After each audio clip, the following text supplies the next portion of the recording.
Hey guys, this is Alan and today I'm going to show you how to propagate your own Pakistan mulberry. Now this mulberry here is one of the most popular varieties that everybody buys because I think that's the one that people know the most because of all the reviews online. Pakistan mulberry has one of the longest fruits out of most of the mulberry varieties, and they are very sweet. This tree right here takes full sun in Arizona. It takes a full winter temperatures all the way down to 19 degrees, which is what I tested then. And they're so easy to grow. The problem though is finding them. When I was a customer, I had a really hard time finding a Pakistan mulberry for sale at my local nurseries. It took me a little while to find one.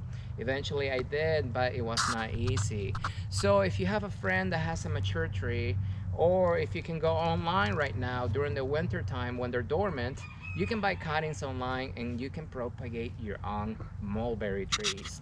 Now for the longest time, I listened to somebody that told me that Pakistan mulberries are hard to root from cuttings. So you know what? I took that to heart and I never tried it. And what I did, I grafted them instead because grafting is very easy. So I thought, you know what? Why bother? They're just not gonna work. Then, about a year and a half ago, I met somebody and he grows hundreds of different Pakistan mulberry trees every single year, and all he does is cuttings. So that's just to show you guys, if somebody tells you something, uh, the, the best way to do that is try yourself, guys. Don't rely on somebody telling you can't do anything, because at the end it's probably their own fault why they couldn't do it. And but yeah, so mulberry trees, this variety specifically, you can grow them from cuttings and you can also graft them. So today I'm going to show you how to do cuttings. I'll make another video in the future showing you how to graft a Pakistan mulberry or any other mulberry for that matter, but today I'm showing you how to do cuttings. Now every winter time we prune our Pakistan mulberry about halfway down because I want my tree to be really bushy so that way I can reach the fruit. You don't have to do this, but you know what? I do it personally because that's what I want to do. I have a lot of branches and I don't want to waste them. So I'm just going to make tons of trees so that way we can rehome them in the future and, you know, give them a good life instead of throwing them in the trash like most people do. So I have a bunch of cuttings over here. If you follow me, I can show you. This guys right here are the Pakistan mulberries. You can see we already have several cuttings in there. Your cuttings, they can be as long, they can be as short as you want. The only requirement is, it's actually not a requirement. This is what I do personally. As you can see, these are your nodes right here. That's where all your roots are gonna come out of. So when making cuttings, you want to get a branch that has a lot of nodes on it, so that way you have the most surface area for the roots to grow once you put them in the potting mix. Usually your branches, the thickness, you want them to be about the diameter of a pencil. You can be a little thicker, you can be a little smaller, it's not really a big deal. If you don't have that many cuttings, use whatever you have. Now if you have a lot of cuttings, you can be selective, especially if you don't want to do a lot of them. If you're propagating just for yourself, you know, I would say start with 10 cuttings, and that way you know for sure at least one will take. So there are many different factors why your cuttings are not going to take, like how long do you wait before you actually worked on them, or what time of the year you actually got your cuttings. When propagating plants, there are two questions you need to ask yourself. The first one is, what is the best time of the year to actually propagate this plant? The second one is, what is the best propagation method to follow? Now for mulberries in general, in Pakistan specifically, you want to propagate them in the winter time. These trees are deciduous, so they drop their leaves, they go into dormancy during the winter time. What does that mean to you? When the trees go into dormancy, they will lower the energy consumption. So when you make cuttings like this, these cuttings are going to stay viable for a lot longer than during the growing season. So during the growing season, the trees are actually actively growing. So when you cut it, it will still keep on growing. It will try to give you leaves, it will try to fruit, and all that requires energy. When you make a cutting, think of it this way, it's a race for that cutting to grow roots to sustain itself before it runs out of energy. It will run out of energy in the summer a lot sooner than it will during the winter time. So that is the main reason why you want to wait until winter time to actually do your cuttings. Is that a 100% requirement? No, it's not. So you can still propagate them during the summer. The problem is a lot of your cuttings will not take. So in my experience, you know, in the summer, if I do like 50, maybe 2 or 3 of them will take. Now in the winter time, if I do 50, about 95% of those will take. So, you know, I just wait until winter time anyway. It's a lot easier for me. You have to do the same amount of work, and you actually get more for the time that you put into it. So let's go ahead and make a cutting right now, guys. Remember I told you it doesn't really matter what size your cuttings are. Personally, I make my cuttings about 12 to 16 inches long, just because of the media or the bags that I use, like this guys right here. My bags are about 12 inches long, so I want my cuttings to stick out of the bag a few inches. So, you know, that's the main reason why they're about 12 to 16 inches long. You can make your cuttings smaller. You can make them as big as you want. Remember, if you have bigger cuttings though, longer cuttings, you're not gonna be able to get as many. If you have smaller cuttings, then you're gonna be able to get a lot more of them. So it's just personal choice at that point. Now, when making your cuttings, guys, there is one requirement that I tell people to follow, and that is make sure that you have at least 2 to 3 nodes below the potting mix. So branches that are thicker, like this one right here, the nodes are usually farther apart. So you're going to need to have a longer cutting to make up for that. Branches are actually smaller. You can see the nodes are closer together. So that is the main difference when you have smaller or bigger branches. But remember, I need about 12 to 16 inches long, so I'm gonna make my cutting like right here. Now, when cutting, remember your roots are gonna come out of the nodes. So you find a node where you wanna stop, and then you cut right below it, just like this. And then you are done. So I have 2 cuttings right here. Now let's say I wanted to make more out of them. I can easily cut this guys in half, because even if I do cut them in half, I still going to have at least 2 to 3 nodes that are going to be below the potting mix level. So, you know, make them as long, as short as you want. It's not really a requirement. One thing to keep in mind when making a lot of cuttings, you can lose track of time, and you gotta make sure your cuttings are actually facing the right way. So the nodes are actually facing up. So if you forget and you don't know which side's up or down, just look at them and see which way they're pointing. If they're pointing up, obviously that's gonna be the top of your cutting. So now this next step, guys, it's the potting mix you're going to use. If you come over here, I can show you. The potting mix that we use is Vermiculite. I like Vermiculite because it drains the water very quickly. It will also hold moisture in there, just enough to keep the cuttings alive.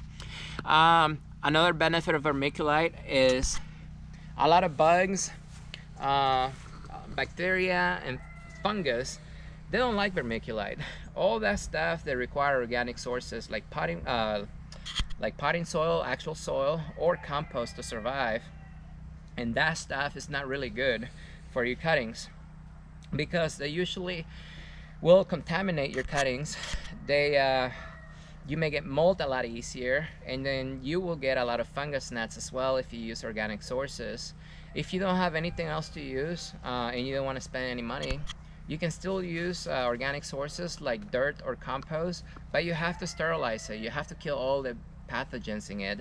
The way I do that, I'll make another video about it, but it's very easy. Just get a pan, put some soil or compost in there, put it in the oven, 200 degrees for 30 minutes, and that will kill everything in it. Then your soil will be sterile, and you can use that to start your cuttings. You just got to make sure you keep it sterile. Keep it away from other plants that have a compost or soil that is not sterilized, because those plants will contaminate your cuttings. But I use Vermiculite. I can buy in bulk. It's very easy to find, and you know, I use a lot of it, so why not?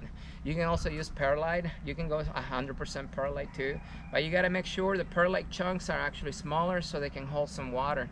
The bigger chunks, they drain the water too quickly, and then you run the risk of your actual cuttings drying out as they start rooting out. One thing to keep in mind, guys, is don't keep your potting mix soaking wet. If your plants have no roots, they won't be able to drink the water. So what is the point of keeping the potting mix wet? So what you want a good balance of water and then dry. So this one here, we put some water in there, but it's not soaking wet. It's just enough to give the cuttings some moisture, but it's not enough to completely choke them and rot them from being too wet. So how can you tell if your potting mix is wet or dry? This applies for everything else, but you get some potting mix in your hand, you make a fist, and then you let go. If it breaks apart, just like this, that is moist. Now if you really squeeze it and then it just stays solid, then that is wet. So what keeps it together and what keeps it loose? It's the water. The more water it has, the easier it will be for it to actually retain its shape. So when you make a fist, it will, you know, stay just like this when it's wet. When it's just moist, it will just fall apart. And that is how you can tell if it's moist or if it's wet. Anyways, guys, so the next thing you need is what I use personally are bags. My bags are about 4 inches. This guys specifically right here, these are 4 inches by 12 inches long. And I get my potting mix right here, and I fill up my bags. We use a funnel because, well, we make a lot of them, and then we're making several hundred cuttings at a time. Anything that you can do to speed up the process will help greatly. So you want to fill up your bag to about that right there. You don't want to fill it up all the way to the top because you want to have some left over so you can tie it. Then you want to pack it down in there really good, and then what you're gonna do with your cutting is rooting hormone. Now I get a lot of questions, people asking if you need rooting hormone. Let's say you don't have any. It's not a requirement, guys. Your plants, they naturally have rooting hormone inside them, and that is how they actually grow new roots in the wild without our help. Now if you actually put rooting hormone in here, it's gonna encourage your plant to grow roots even more. So why not do it? It's not gonna hurt anything, it's just gonna benefit you. The rooting hormone that we use, it's over here.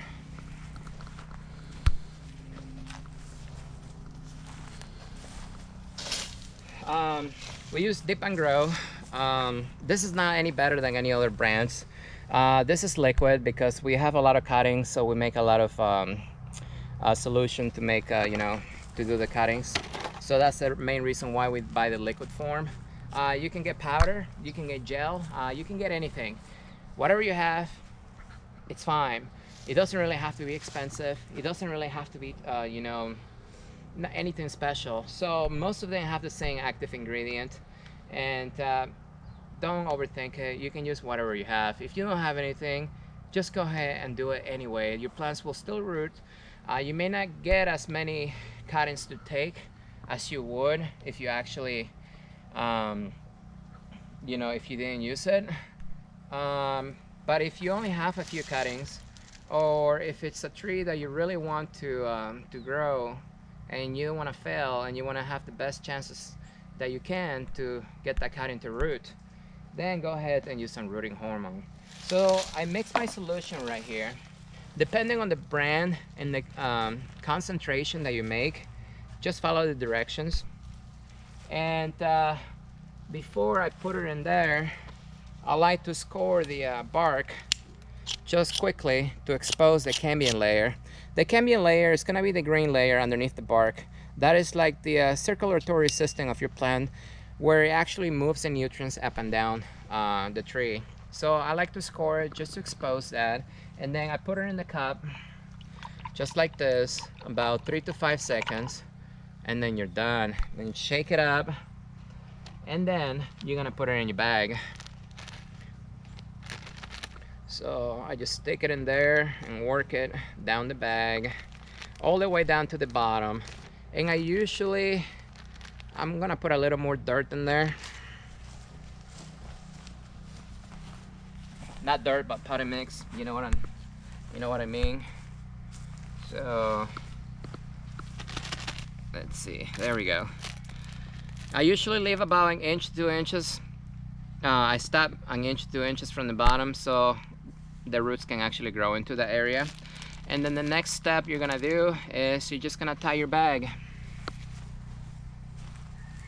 So I have some twist ties here that we use to tie our bags, and then you're just gonna tie it off, and that is your Pakistan mulberry cutting. Now, how long is this going to take to root? If you're doing this in the middle of the winter time, then depending on the temperatures, I'm in Arizona, so my winter temperatures are mild compared to most people's here in the US. Here in my area, from the time that I make a cutting like this, it usually takes about 6 to 10 weeks for them to root the whole bag in here. Once this is fully rooted, then at that point we can pot it into a different container, take it outside, put in a regular potting mix, like this one right here. This is a regular potting mix, nothing special. And then they will grow, you know, to full size there. Now, this is how we propagate our Pakistan mulberries. You can see we have a lot of cuttings here, and we like to do the bags because it makes it easier for us to actually check the cuttings. It keeps them organized too, and you know, you don't have to use bags. If you're only doing 1 or 2, you can use a cup, you can use a plastic you know, soda bottle, you can use a bucket like this one right here. You can just throw your cuttings in there, just like I did with my fake cuttings in there. It doesn't really matter what method or what you know, container you use, as long as it holds your cutter in place. Now let's talk about watering your cuttings. Remember, we pre-moisted this potting mix right here, so it already has some water in there. It's not soaking wet. But that water content inside this potting mix right here is enough to sustain those cuttings until they're fully rooted. The more rooted they are, the more water they're gonna actually uptake, and that's why I usually check my cuttings every once in a while. So as the water, if you look over here, you can see the condensation in there. So what happens is the water will evaporate, and then the bag is gonna catch it on the top, and then it's just gonna liquefy again. It's gonna fall back into the potting mix, and it's gonna keep doing that until the actual plant grows roots into the bag, and then it's able to uptake that water and then transpirate it away from the inside of this bag. And that is the only way this bag here will dry out. That will only happen once the plant is actually rooted in this bag. At that point, I'm just gonna check the plant, and then it'll be fine. So this water right here, it will actually keep the plant all the way through the rooting process. Once it's fully rooted, it will be dry. At that point, I can just take it up, take it out of the bag, and then transplant it. And if you use any other type of container, you can just gently pull your cuttings out by digging around it, and then you can pull your cutting to check them, and then you want to put them back into the container. I don't recommend doing that very often because every time you do that, you risk ripping the roots as you're pulling the cutting away from the perlite or whatever potting mix you use. So that's why I like using the bag, so it makes it easier to check them. So anyways, guys, yeah, get your cuttings, you put them in your potting mix, you wait about 6 to 10 weeks, and then you will have a brand new Pakistan mulberry. If you do it during the winter time, your success chance is gonna be way higher than if you do it in the summer. Alright guys, so the next step after you have your cuttings ready to go, you want to keep them in an area that is not that cold, but also not that hot. Most people, that place is gonna be the garage or a shed. Just putting out there where it's dark, but not that cold. And I'm talking about, like, 40, 50 degrees. That's warm enough. And what that's gonna do, it will warm up the potting mix around the cutting, and that will actually trigger root growth. And that is what naturally happens in the wild, or outside your house. Once the temperatures warm up, they warm up the soil as well around your plant, and then your plant knows that, hey, it's time to wake up, and then it will start growing roots into the soil. So that's what you want to do. Why a dark place? Because the more light you give your plants, and then you add temperature to that, that means it's full growing season for your plant, and it's gonna start growing leaves, it's gonna start to fruit.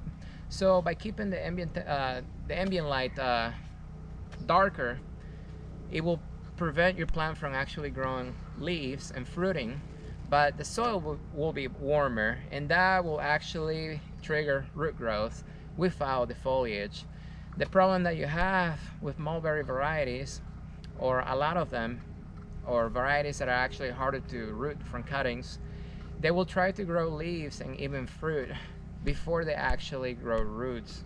You don't want your cuttings to do that, because that requires energy, and your cuttings may run out of energy by the time they feel like growing roots.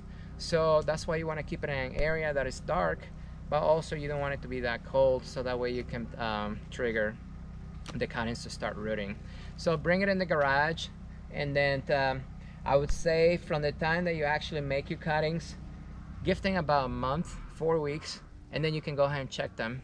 Or don't even check them at all, it's your choice. If you're gonna use the bags and then you're using vermiculite, I don't foresee any problems that you're gonna run into. If you use any organic potting mixes like compost or soil, the main problems you're gonna run into is gonna be mold, or you may have fungus gnats. Mold, it's very hard to get rid of. At that point, guys, you gotta spray it. What I use personally is cinnamon. So get some cinnamon powder, and then you sprinkle it all the way around the cutting, all the way around the potting mix, and that will actually, it's a fungicide, so it's gonna kill the mold and the fungus in there. If you have